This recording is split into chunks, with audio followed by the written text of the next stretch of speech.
સુરેન્દ્રનગર જિલ્લાની ધ્રાંગધ્રાની ખાનગી હોસ્પિટલે આચરેલા કૌભાંડ સામે તપાસ કરવા જિલ્લા કલેક્ટરને આવેદનપત્ર. ધ્રાંગધ્રાની ખાનગી હોસ્પિટલ સામે કાયદેસરની કાર્યવાહી કરવા માટે માંગ કરવામાં આવી. પુરાવાઓ ચકાસીને તત્કાલ ફરિયાદ નોંધીને અન્ય ફાઇલોની તપાસ કરવા માટે પણ માંગ કરવામાં આવી. ત્યારે આગામી સમયમાં પીડિત પરિવારને ન્યાય નહીં મળે તો આંદોલનની ચીમકી પણ ઉચ્ચારી હતી. મળતી માહિતી પ્રમાણે સુરેન્દ્રનગર જિલ્લાના ધ્રાંગધ્રા તાલુકાના કુડા ગામે રહેતા ઠાકોર પરિવારના મહિલા 2 મહિના અગાઉ પોતાના જ ઘરથી નજીક પડી ગયા હતા. ત્યારબાદ સારવાર માટે ખાનગી હોસ્પિટલ ખાતે લાવવામાં આવ્યા હતા.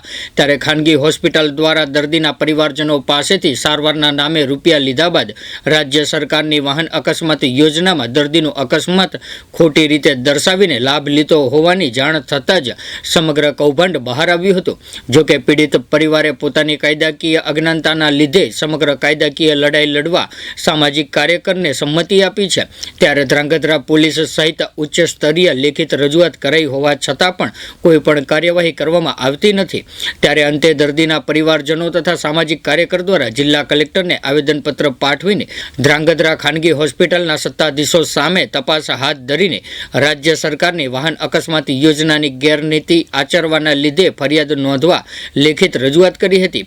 ત્યારે આ સાથે જ આગામી સમયમાં જો તટસ્થ તપાસ નહીં થાય તો પરિવારજનો દ્વારા આંદોલનની ચીમકી પણ ઉચ્ચારવામાં આવી હતી. રાજ્યની વાહન અકસ્માત યોજનામાં ધ્રાંગધ્રાની શ્રીજી હોસ્પિટલ દ્વારા દર્દી અને રાજ્ય સરકાર બંને પક્ષે છેતરપિંડીનો જે મામલો છે તે મામલે ફરિયાદ આપીએ 1 મહિનો વીતવા આવ્યો અને હજી સુધી કોઈ ફરિયાદ લેવામાં નથી આવી. ત્યારે દર્દીના પરિવાર સાથે અમે જિલ્લા કલેક્ટરશ્રીને રજૂઆત કરવા આવ્યા છીએ કે પુરાવાઓ સાથેની સમગ્ર હકીકત અમે પોલીસ સમક્ષ નિવેદનમાં આપી ચૂક્યા છીએ. ટીનાબેનના પરિવાર દ્વારા જે પેમેન્ટ કરવામાં આવ્યું એ ઓનલાઈન સ્વરૂપે છે અને બેનને જે આ હોસ્પિટલ દ્વારા જે ફાઇલ આપી છે હિસ્ટ્રી સ્વરૂપે એમાં રિપોર્ટ જે રહ્યા એ ઓરિજિનલ આપવામાં આવ્યા છે અને ક્યાંય પણ MLCનો ઉલ્લેખ કરવામાં નથી આવ્યો.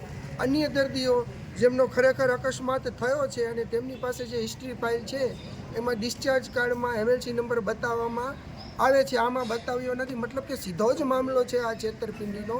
જેથી અમે માનનીય કલેક્ટરશ્રીને આ રજૂઆત કરી છે અને સમગ્ર શ્રીજી હોસ્પિટલ દ્વારા જે અન્ય ફાઇલો છે એની પણ તટસ્થપણે તપાસ કરવામાં આવે અને હોસ્પિટલનો કમ્પાઉન્ડર છે જે તુષાર ચાવડા એના માધ્યમથી હોસ્પિટલ જે આ કૌભાંડ આચરે છે ઘણા બધા દર્દીઓએ એને રોકડા આપ્યા છે અને ઘણા દર્દીઓએ એને એનેસ્થેશિયાના ગૂગલ પે સ્વરૂપે પૈસા આપેલા છે.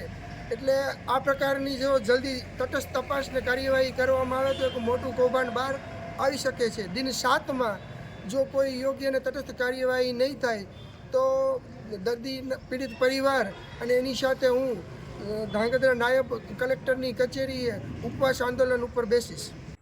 મારું નામ રણછોડભાઈ રામાભાઈ છે, ગામ કુડા છે. અમે અહીંયા સુરનગર આવ્યા છીએ, આવેદનપત્ર દેવા આવ્યા છીએ અને મેં આવેદનપત્ર દેવા આવ્યા છીએ અહીંયા. અને મારી ભાભી પડી ગઈ હતી, મારા ભાભી થાય ટીનાબેન દે એ પડી ગયા હતા. એનું કોઈ એક્સિડન્ટ થયું નથી. એમને કંઈક 60,000 રૂપિયા કીધા હતા. પછી 60,000માં ને ના પાડી, પછી કંઈક 30 કીધા, પછી 15 કીધા. પછી અમારા ભાઈને એમને કીધું કે રોકીએ આપણે એમાં, પણ પછી અમે એમને રોક્યા. અમને એ ખબર પડી કે આમાં કંઈક અમારું ખોટું થયું છે અને અમારે કોઈ એક્સિડન્ટ તો થયું નથી. અમારે કોઈ એક્સિડન્ટ થયું નહીં અને અમારે કોઈ પૈસા સરકારના અમારા પૈસા ઉપાડી લીધા અને અમારે લેવાના નથી થતા એ પૈસા સરકારના. અમારે એક્સિડન્ટ થયું જ નહીં તો પછી અમારા માથે કંઈક ખોટું કર્યું. અમે સામાજિક કાર્યકર્તા હતા, અમે એમને બતાવ્યું અને એમને અમને બધી જાણકારી આપી આ રીતની બધી કે ભાઈ તમારું ખોટું કર્યું છે આ હોસ્પિટલે શ્રીજીવાળાએ. તો કીધું શું કરી કે હાલો આપણે કે આગળ હાલી. તો અમે અહીંયા ધ્રાંગધ્રા દીધું, બધી વસ્તુ અહીંયા દીધી. હવે અમે અહીંયા સુરનગર જિલ્લામાં આવ્યા આવેદનપત્ર દેવા. અમારા તમામ અપડેટ્સ મેળવવા માટે જોતા રહો આપણું ગુજરાત ન્યૂઝ. तो व्हाट्सएप, ट्विटर, फेसबुक, इंस्टा जहाँ भी आपका अकाउंट है इसे शेयर बटन के द्वारा वहाँ पर शेयर करें.